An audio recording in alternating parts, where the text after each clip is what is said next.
Hello. In this video, we want to look at an application.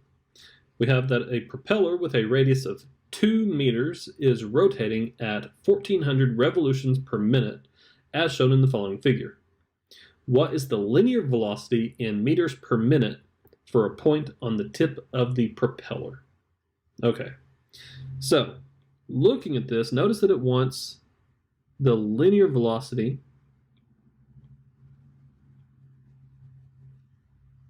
in meters per minute, okay, at the tip of the propeller. Good. Now, we're told that the radius is 1.2 meters, and we're also told that it's rotating. In other words, it has an angular velocity of 1400 revolutions per minute.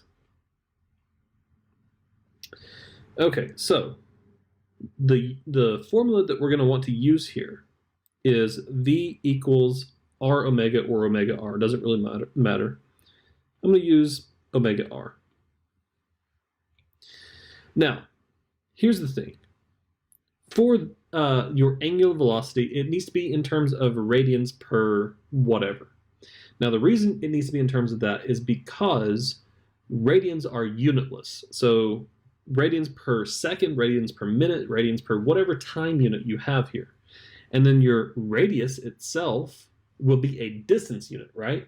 So it's going to be a distance of whatever it is, say in this case meters. So it'd be meters times radians per second. And so it's technically radian meters per second.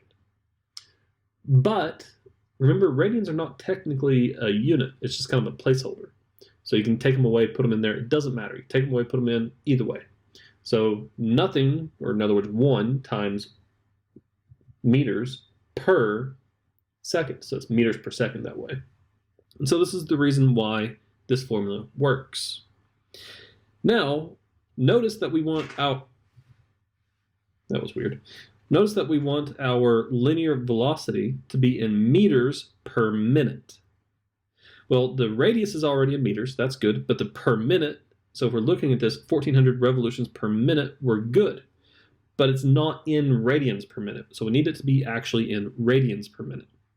So looking at this, we need to convert this 1400 revolutions for every 1 minute into radians for every 1 minute. Remember, 1 revolution is 2 pi radians. The revolutions cancel. And then just multiply straight across. 1400 times 2 pi is 2800 pi.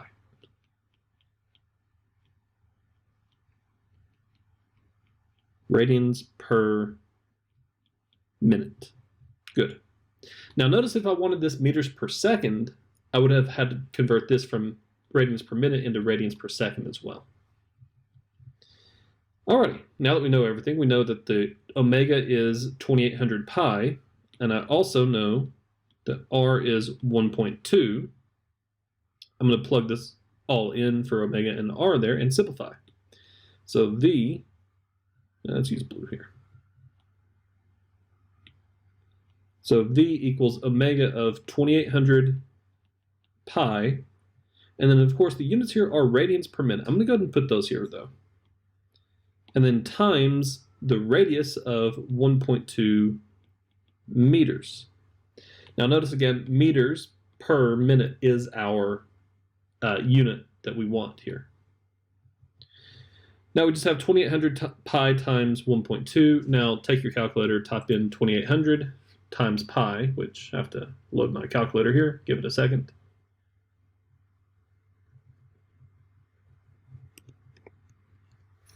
So 2800, actually I'll do 2800 times 1.2 first. It's going to give you 3,360. So technically, in an exact value, the velocity is 3,360 pi meters per minute. Good. And if you wanted to approximate that, just type that in. 3,360 times pi would give you approximately 10,550 sorry, 555.75132. And of course, if you want to round it to the nearest whole number, that means that velocity is approximately 10,556 meters per minute.